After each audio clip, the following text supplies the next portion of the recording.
continent did tomatoes originate? Tomatoes, huh? Do you want to know? Follow us and watch BBC Learning English.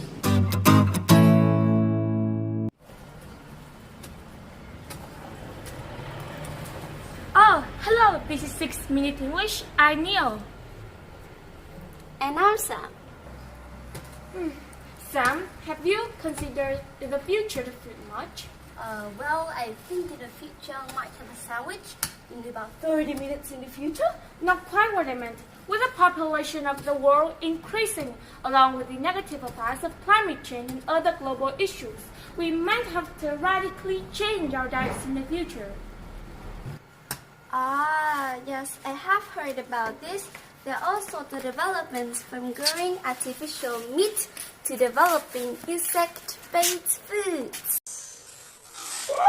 Well, tasty. Well, we'll look a little more at this topic shortly, but we start, as ever, with a question. And it's a food-based question.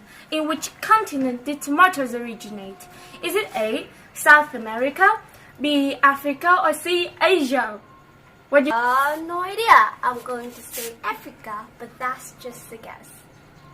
Okay, well, I will reveal the answer later in the program.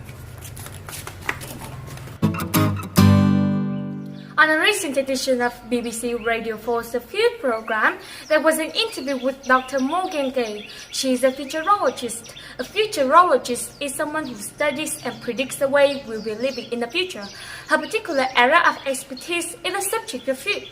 What do you think that she says she thinks about?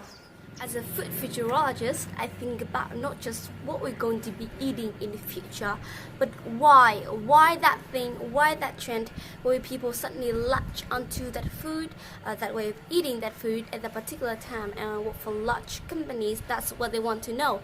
There is an element of a hunch, and then proving or disproving that hunch. So, what do you think that she thinks about? She says as a food futurologist, she thinks about what we're going to be eating in the future and also why we'll be eating that food.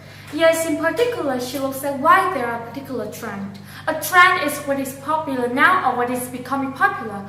For example, at the moment, there is a trend for eating less red meat.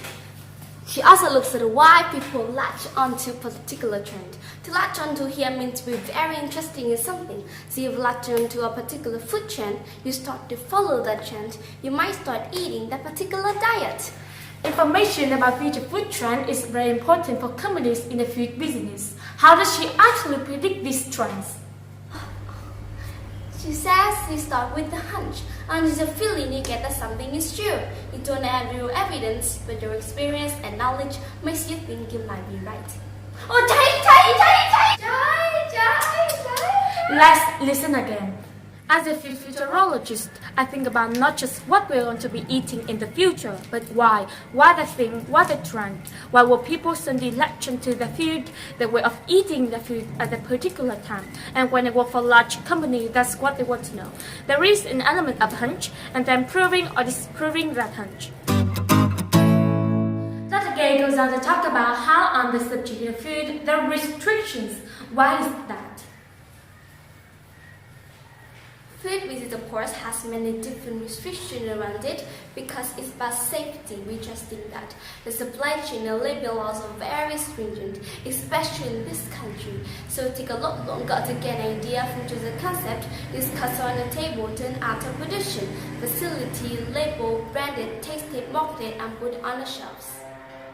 So why restrictions? Well, it's about safety because we're ingesting food, which is a way of saying we're putting it into our bodies, so it's hard to be safe. It can be a long process of developing a new food and getting it into the shops because of the need to be safe and meet the laws of different countries. In the UK, she mentions that the food safety laws are very stringent. This means that the laws are very tough, very strict. Let's hear Dr. Gay again. Food business, of course, has many different restrictions around it because it's about safety. We're just doing that. The supply chain and labor laws are very stringent, especially in this country. So take a lot longer to get an idea from just a concept, discuss around the table to an art of production, facility, label, branded, tasted, marketed, and put on the shelves. Right, well, before we reveal our vocabulary, let's get the answer to the question. In which continent did tomatoes originate? Is it A, South America, B, Africa, or C, Asia? Sam, what did you say? America's America. Well, I'm afraid that's not right.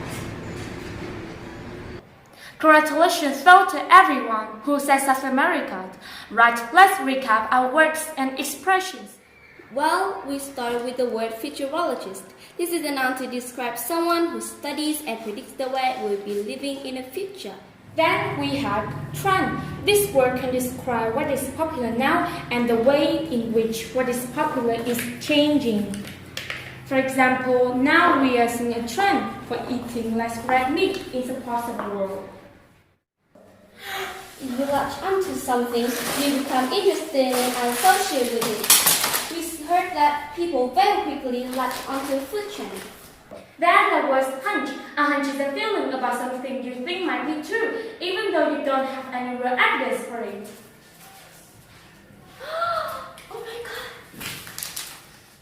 Ingesting something means taking it into your body, so eating or drinking it.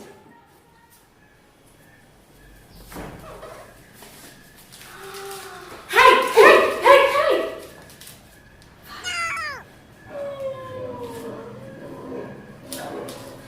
A stringent rule is a very tough rule. A strict rule or law in which connection to food is designed to make sure it is safe and suitable quality. Thank you, Sam. That's all from 6 minutes English. Goodbye.